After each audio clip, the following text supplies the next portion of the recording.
Comme chaque année après les fêtes d'indépendance, la grande chancellerie de Côte d'Ivoire élève dans l'ordre national des personnes qui brillent par la qualité de leur travail. Cette année, elles sont 67.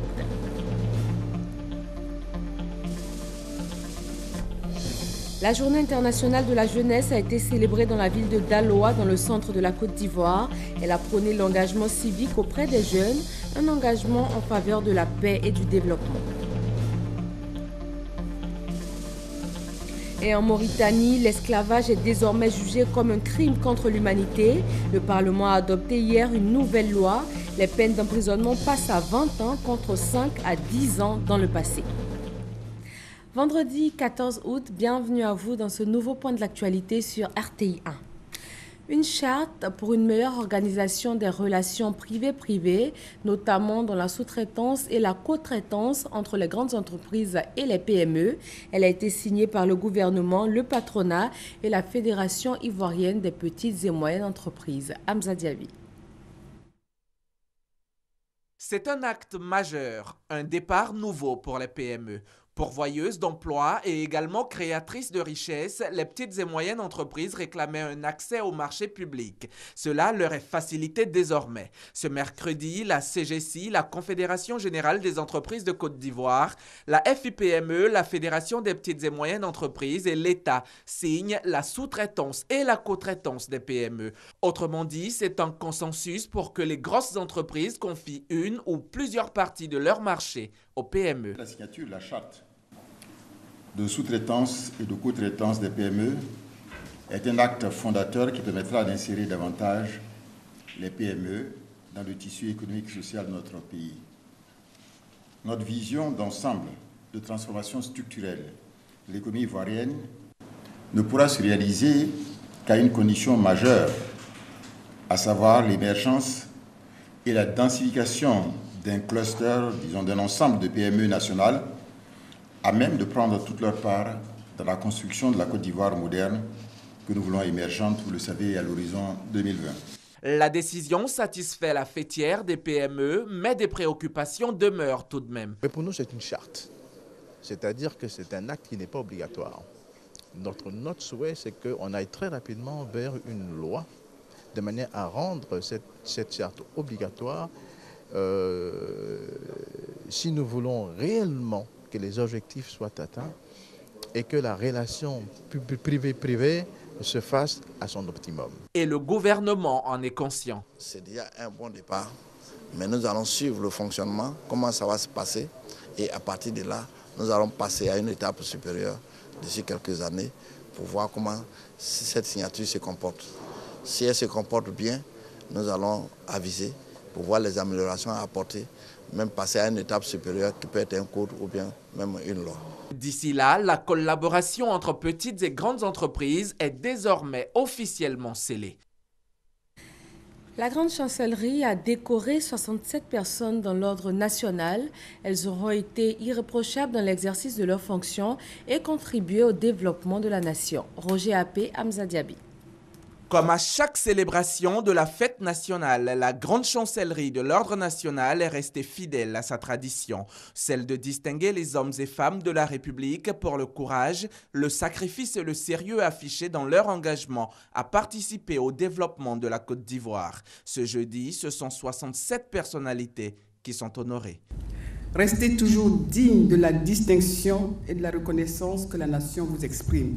Chacun de nous ici doit s'efforcer de cultiver le meilleur en lui et d'inculquer à sa postérité les valeurs de dévouement, d'abnégation au travail et les vertus morales et spirituelles qui permettent à toute nation de consolider ses acquis et de laisser un héritage de qualité aux générations à venir.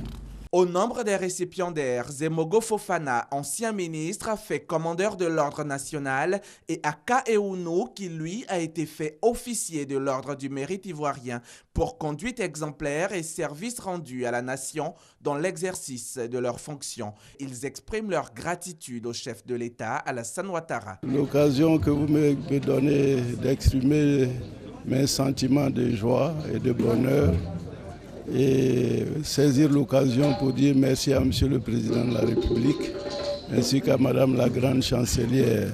Aujourd'hui, la décoration, c'est une décoration de satisfaction, de travail fait, bien payé. Et toujours persévérer, espérer pour prospérer. Cette distinction est la deuxième du genre cette année, après celle de janvier dernier.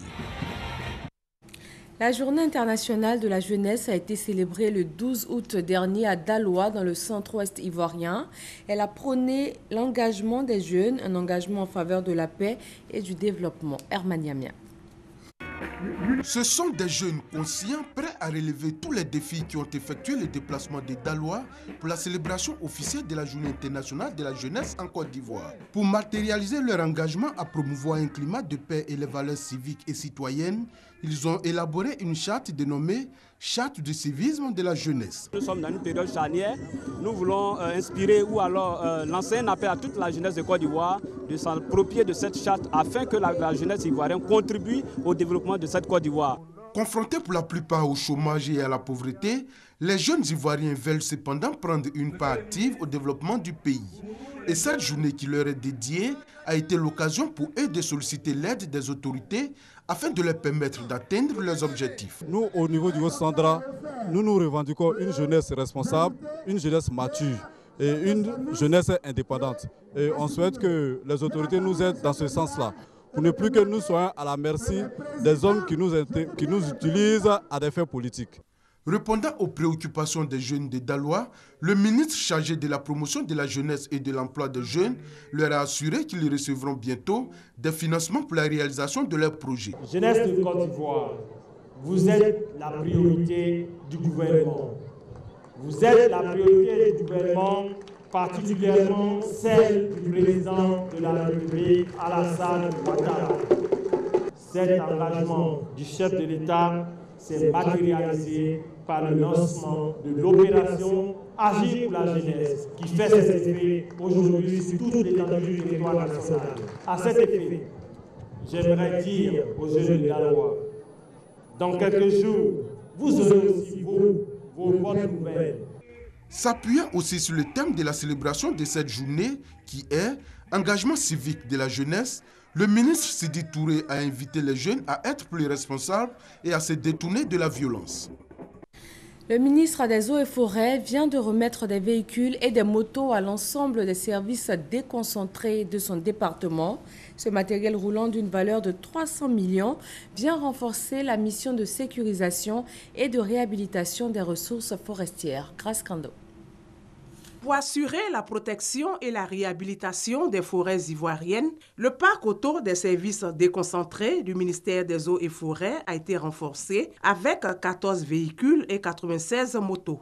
Ce don d'une valeur de plus de 300 millions de francs CFA, selon le ministre Babo Daré, va permettre d'atteindre en 2020 le taux de couverture forestière de 20%. Nous remettons les moyens que le gouvernement a bien voulu mettre à notre disposition, afin que nos équipes soient effectivement présentes sur le terrain. Nous avons demandé à nos collaborateurs que ce matériel, ils doivent l'utiliser effectivement pour combattre le braconnage, pour combattre les trafiquants sur le terrain. Une action qui arrive à point nommé selon les bénéficiaires qui comptent en faire un bon usage. Le renforcement des capacités des agents a commencé depuis un certain moment. Donc nous sommes à la 3e phase et nous pensons que le lot de véhicules et de motos que nous avons reçus aujourd'hui va nous permettre vraiment de bien mener nos actions sur le terrain. Avant, c'était un peu difficile parce qu'on n'avait pas de moyens de mobilité, donc on ne pouvait pas travailler normalement. Si aujourd'hui on nous offre tout ce matériel, je pense que nous pourrons faire vraiment un bon travail. Le ministre des Eaux et Forêts entreprend des actions d'envergure pour la protection des massifs forestiers. Il s'agit entre autres du déploiement de plus de 300 nouveaux agents sur le terrain et de prise de dispositions visant la limitation de pression sur les ressources forestières. Direction Boaké, dans le centre du pays, plus de 60 tonnes de café et de sucre frauduleux ont été saisies, le tout d'une valeur de 46 millions de nos francs. Léon Bro. Dépôt des douanes de Bouaké, 864 sacs de 50 kg, soit 43 tonnes de sucre d'origine brésilienne et environ 18 tonnes de café ivoirien décortiqué en attente de cession aux coopératives et industries agréées. La direction régionale des douanes de Bouaké a déjà bouclé la procédure judiciaire relative à ces produits de contrebande d'une valeur globale de plus de 46 millions de francs CFA, saisis le 7 août dernier. C'est parti d'une information anonyme le 7 août, le jour de la fête de l'indépendance, disant donc que 2 véhicules transportaient donc du sucre brésilien donc au quartier Diamourou. Ils acheminent donc le café depuis donc la zone forestière jusqu'à Bouaké et après dans un magasin. Donc le magasin nous a été montré. Et ce café-là, généralement, il est mélangé avec les produits donc, du cru. C'est ici, dans ce dépôt à ciel ouvert de produits divers au corridor nord de Bouaké, qu'a été opérée la saisie. Le sucre était destiné au marché de la ville. Le café, lui, en sortait par des véhicules de transport en commun à destination des pays de l'Interland, selon les soldats de l'économie. Le développement de la recherche en chimie pour une quête de l'émergence scientifique et technologique des pays de l'Afrique de l'Ouest, c'est le sujet principal abordé lors des 16e journées annuelles de la Société ouest-africaine de chimie. Patricia Omouetia. Les journées annuelles de la Société ouest-africaine de chimie sont des rencontres organisées par les membres des pays ouest-africains de chimie. L'objectif principal est de rassembler pendant plusieurs jours chimistes et biochimistes afin d'échanger sur différentes découvertes pour le développement socio-économique de l'Afrique. Le premier groupe, par exemple, traite de la chimie agroalimentaire. Donc tout ce qu'on peut faire pour améliorer la sécurité alimentaire. La chimie de l'environnement, bien sûr, pour préserver la santé humaine et l'environnement. Ces journées sont l'occasion pour les scientifiques africains de faire connaître leurs découvertes. 300 chercheurs venus des 8 pays de l'espace UEMOA qui ont présenté 250 contributions scientifiques et avec en filigrane, comme je le disais tantôt, des résultats sur des études portant sur les problèmes de développement. La SOACHIM a été créée en février 1994 par des chercheurs, des enseignants en chimie de l'Afrique de l'Ouest francophone. Les jeunes de la région du Guémont bénéficient du projet Agir pour les jeunes. Des projets dans les domaines de l'agriculture, l'artisanat et le commerce ont été financés à hauteur de plus de 97 millions de francs CFA. Herman Yamia. Ils ont aujourd'hui de quoi agrandir leurs activités ou pour démarrer un projet. Eux, ce sont ces jeunes. Ils viennent de bénéficier des prestations de l'agence Emploi Jeunes. Ce sont 416 projets dans les secteurs de l'agriculture, du commerce, de l'élevage et de l'artisanat qui bénéficient ainsi de financement dans la région du Guémont à hauteur de 97 750 000 francs CFA. Guémont, nous avons déjà donné dos à tout ce qui s'est passé en Côte d'Ivoire. Et nous sommes prêts pour le développement et éviter les zones rurales. Vraiment, je suis contente. Le mot me manque. On prie à bon Dieu pour qu'on rembourse dans les meilleurs délais qu'il faut. Peut-être même avant ça. L'opération spéciale Agir pour les jeunes, initiée par l'agence Emploi Jeunes, selon le ministre chargé de la promotion de la jeunesse et de l'emploi des jeunes, est une volonté du président de la République pour apporter une réponse à la problématique du chômage. Nous continuerons d'offrir des possibilités d'insertion aux jeunes dans l'auto-emploi et dans l'emploi salarié sur toute l'étendue du territoire. L'État est avec vous. Il est à vos côtés. Il vous appartient de vous convaincre de sa présence à votre service. Et les premiers qui ont cru en cette opération Agir pour les jeunes que nous lançons ici aujourd'hui dans le Guémont seront tous appuyés. Sidi Touré souligne que tous les porteurs de projets viables bénéficieront des prestations de l'agence Emploi Jeunes. Il précise cependant que les fonds octroyés sont des prêts et donc remboursables dans un délai précis. Il invite les bénéficiaires à en faire bon usage. 500 ex-combattants ont été formés au métier du bâtiment. En plus, une rencontre a été initiée à leur intention, un forum d'insertion socio-professionnelle. Il leur a permis de rencontrer des professionnels du secteur et de bénéficier donc d'opportunités d'emploi. C'est un reportage signé Jean-Louis Mangbo. Ces 500 ex-combattants se disent aptes pour intégrer le marché du bâtiment et de la construction.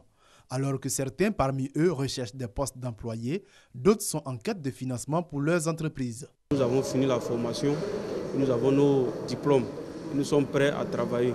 Nous sommes des jeunes entreprises en construction aujourd'hui. Ce que nous attendons des autorités et de l'État, vraiment c'est la question d'insertion, à savoir les appuis pour pouvoir mettre en œuvre ce que nous avons appris. Le forum d'insertion organisé par l'ONG Action Entreprise et le groupement des entreprises pour l'insertion et la qualification devrait aider ces bénéficiaires à réussir leur insertion socio-professionnelle. Aujourd'hui, avoir une qualification dans les métiers des bâtiments est déjà une garantie d'insertion.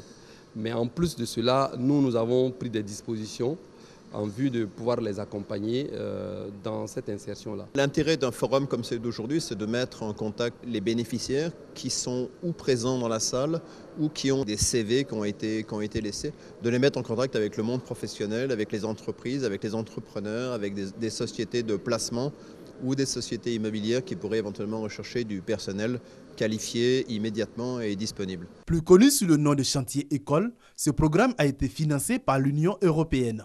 La formation s'est déroulée sur plusieurs sites de construction à travers le pays. Le secrétaire national du RDR à la jeunesse rencontre les jeunes de plusieurs communes. Alphonse Soro les a invités à saisir les opportunités d'emploi offertes par les structures et projets en charge de l'emploi des jeunes. Gabriel Zani. C'est un fait établi, l'oisiveté est la mère de tous les vices. Une jeunesse occupée au travail s'adonne moins à la distraction et devient encore moins la proie des hommes politiques. Le député Alphonse Soro, secrétaire national du RDR à la jeunesse, pense que les jeunes doivent se mettre rapidement au travail et refuser d'être manipulés par les politiques. Un message qu'il a passé aux jeunesses communales d'Atekoubé, d'Adjamé, de Cocody, Trècheville et Yopougon. Nous avons affaire à une autorité qui fait un travail colossal pour conduire la Côte d'Ivoire vers l'émergence. Que doit être le prototype de cette jeunesse de l'émergence? Ça doit être une jeunesse responsable, une jeunesse qui travaille, une jeunesse consciencieuse. Alphonse Soro n'est pas à sa première rencontre avec les jeunes. Récemment, il s'est entretenu avec les étudiants auxquels il a fait des recommandations. Nous avons tellement donc de jeunes à la quête de travail qu'il y a des instruments qui se mettent en place. Mais encore faut-il que les jeunes soient informés de l'existence de ces instruments et des approches ou mécanismes pour pouvoir bénéficier de l'ensemble de ces dispositions qui sont en train d'être prises par les autorités. Donc il est important que nous puissions venir à leur rencontre pour les informer, les sensibiliser et leur donner la nouvelle orientation de la politique gouvernementale.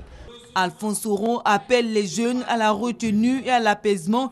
La situation sécuritaire du pays a été l'une des questions de l'entretien avec les jeunes.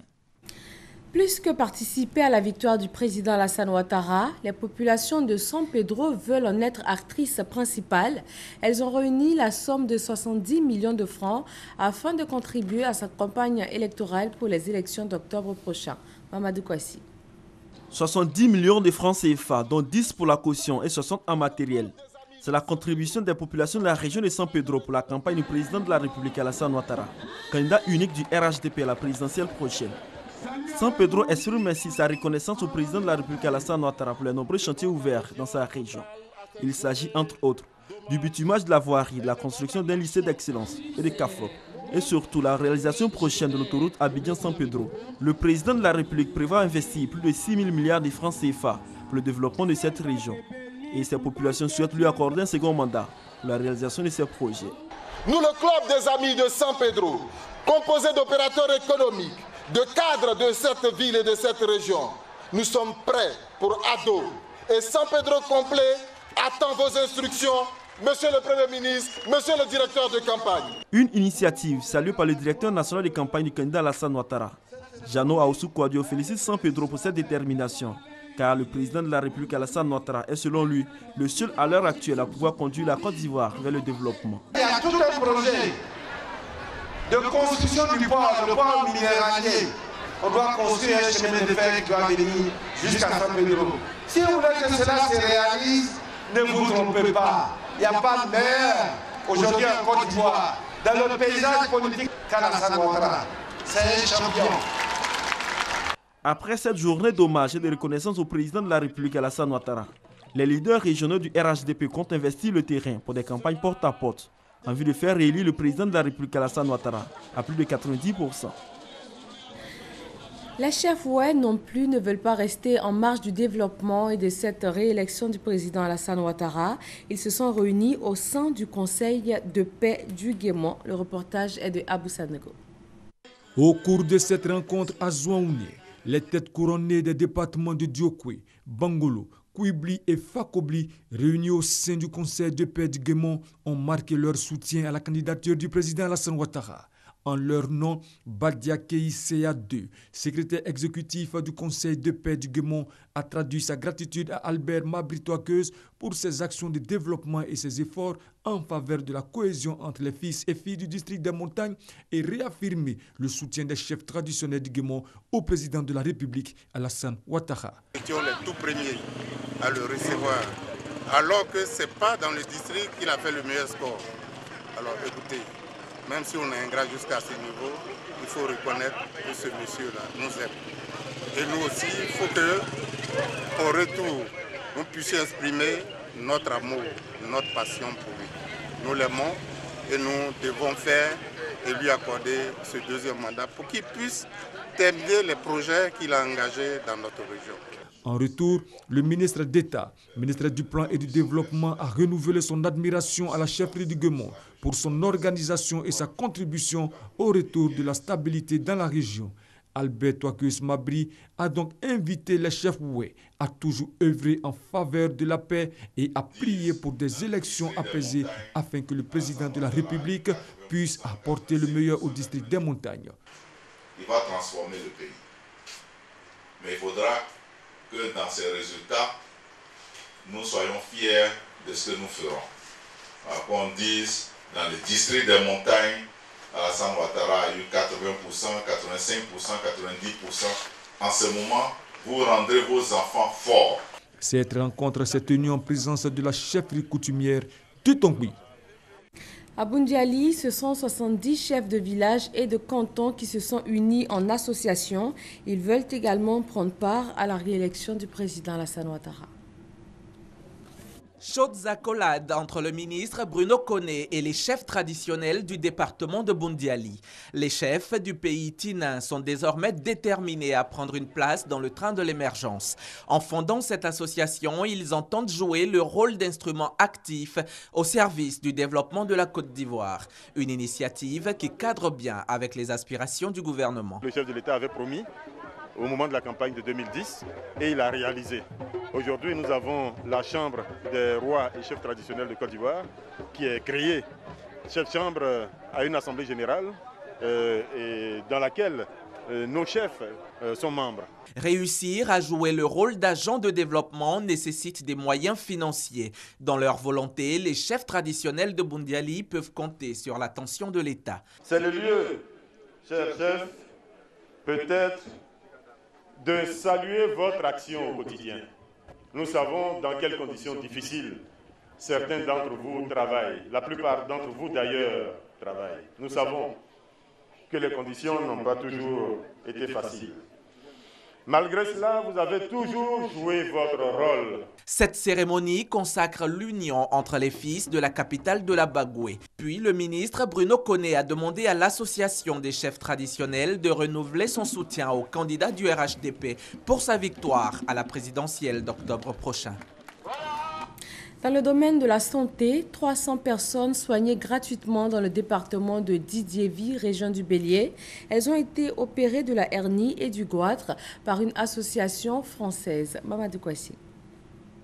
Didiévi, département situé au centre de la Côte d'Ivoire. Ici, les populations en majorité agriculteurs sont confrontées à des maladies dont les plus récurrentes sont la hernie et le goitre. Mais les conditions sociales ne facilitent toujours pas la prise en charge de ces maladies. Depuis quelques jours, le village de Ndakisikro, situé dans la commune de Didiévi, est pris d'assaut par les malades. En quelques jours, une centaine de personnes ont bénéficié de soins chirurgicaux. Ces malades sont opérés de goitre et de la hernie. L'initiative est d'un cas de la région, Kanté Kofi Patrice, et de ses partenaires français, qui veulent apporter leur contribution dans l'amélioration des conditions de vie des populations. Nous suivons les actions dans le département. On a déjà opéré 87 personnes, comme le docteur Martin l'a dit depuis le mois de janvier. C'est transformé en Ndakisikro et Minguakro, côté aussi de, comme on appelle, Tiendikro. Et ça continue d'ici la fin de l'année. Donc j'ai dit aux parents qui sont malades Il ne faudrait pas qu'ils aient honte, qu'ils viennent voir l'infirmier. Les malades, en plus de la chirurgie, ont reçu gratuitement chacun un kit pression post-opératoire. Le centre de santé d'Enda Kisikro a bénéficié également de la générosité de Patrice Kanté et ses partenaires français, des médicaments de première nécessité et une somme d'argent pour la réhabilitation du centre de santé. Un geste salué par le secrétaire général de la préfecture de Didier Vieux, le directeur départemental de la santé. Tous ont invité la population à fréquenter les centres de santé à la place des camps de prière, car ces prières peuvent se faire également à l'hôpital. Dans le secteur du vivrier, les femmes ouais de la commune d'Atekoubé se sont réunies en coopérative. Elles veulent approvisionner les marchés du district d'Abidjan, cela grâce à la mise en valeur de leurs différentes parcelles agricoles. Serge Coléa. Elles sont des femmes originaires de l'ouest de la Côte d'Ivoire exerçant dans le secteur du vivrier. Elles ont décidé de s'unir pour être plus efficaces. La coopérative Bomane se veut une organisation de lutte contre la pauvreté. Sa mission, approvisionner les marchés du district d'Abidjan en produits vivriers. Pour la présidente de l'organisation, dans l'acheminement des productions vivrières vers Abidjan, les femmes sont souvent confrontées à d'énormes difficultés. Unies, a-t-elle ajouté, elles pourront mener à bien cette activité qui leur permettra de se prendre en charge pleinement. Le maire d'Atekoubé a promis lui apporter tout son soutien. Le vice-gouverneur du district d'Abidjan, Sia Honoré, se dit quant à lui à l'écoute de la coopérative Bomane en vue de les aider à s'épanouir. Le chef suprême des Ouais de Côte d'Ivoire, Toubo Blanchard, a félicité les femmes de la coopérative Bomane. Dans la région de San Pedro et du Boclé, les coopératives de la filière café-cacao renforcent leurs capacités. Les membres ont été formés sur les droits des sociétés coopératives. Thérèse Yoboué. L'appropriation des nouvelles dispositions de l'acte uniforme OADA relatif aux droits des sociétés coopératives et la gouvernance.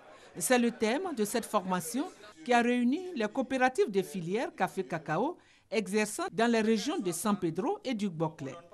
Cette formation a pour objectif d'aider les coopératives à prospérer avec un fonctionnement et une gestion moderne. Elle a été initiée par le Conseil Café-Cacao avec l'appui technique du don de gouvernance et l'appui financier de la Banque mondiale. Le directeur régional du Conseil Café-Cacao a invité toutes les sociétés coopératives de la région à s'approprier ces nouvelles dispositions, mais aussi à s'inscrire dans la vision du président Alassane Ouattara, à savoir la bonne gouvernance au sein des sociétés coopératives de Côte d'Ivoire. Les sociétés coopératives qui ont pris part à cette formation ont salué l'action du Conseil Café-Cacao et se sont engagées à faire fonctionner leur coopérative selon ces nouvelles dispositions. Du 5 au 10 mars 2016, c'est la date choisie pour le Massa 2016 et déjà le directeur général du marché des arts et du spectacle africain fait le point des préparatifs. Serge Coléa. Instauré en 2014 à la 8e édition, l'humour fait partie des 5 disciplines officielles du Massa, le marché des arts du spectacle africain. Pour donner toutes les chances aux humoristes de s'exprimer au Massa 2016, le directeur général, le professeur Yacouba Kounaté, a désigné comme conseiller artistique chargé de l'humour Niamien Bigolé Jean Nestor, de son nom d'artiste Maréchal Zongo. Le constat qu'on a fait, c'est que quand les appels à candidature sont ouverts, c'est plutôt les artistes de l'extérieur qui sont plus motivés que les artistes nationaux. La candidature est ouverte pour tout le monde, pour tous les artistes, donc pour les humoristes aussi. Le Massa, à chaque édition, fait venir des acheteurs, des tourneurs, des gens qui ont des festivals hors d'ici. Et c'est ceux-là qui sont dans le réseau de programmation de tous les grands festivals du monde. Vous avez la chance de les rencontrer et leur proposer vos projets. Pour permettre aux humoristes de bien entrer dans ce festival, un séminaire de formation sera animé en janvier à leur intention. Nous allons former 15 humoristes ivoiriens et 15 humoristes de la sous-région, de manière à les rendre plus professionnels. Et ça, c'est aussi en rapport avec le thème général du Massa 2016, qui est « Réinventons les arts de la scène ». Le Massa, le marché des arts du spectacle africain 2016, se tient du 5 au 12 mars prochain. Les candidatures sont déposées jusqu'au 31 août 2015. La publication de la liste officielle sera connue fin octobre.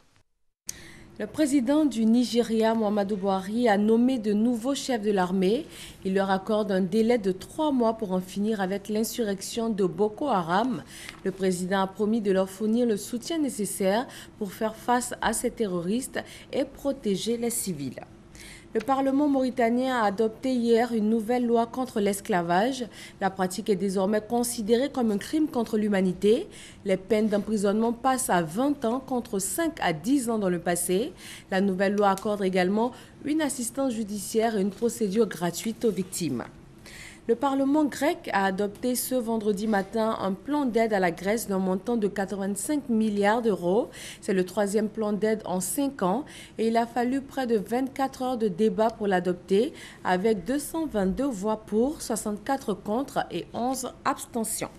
Et voilà pour ce 13h. Merci de l'avoir suivi. Excellente fin de semaine à vous tous sur RTI 1.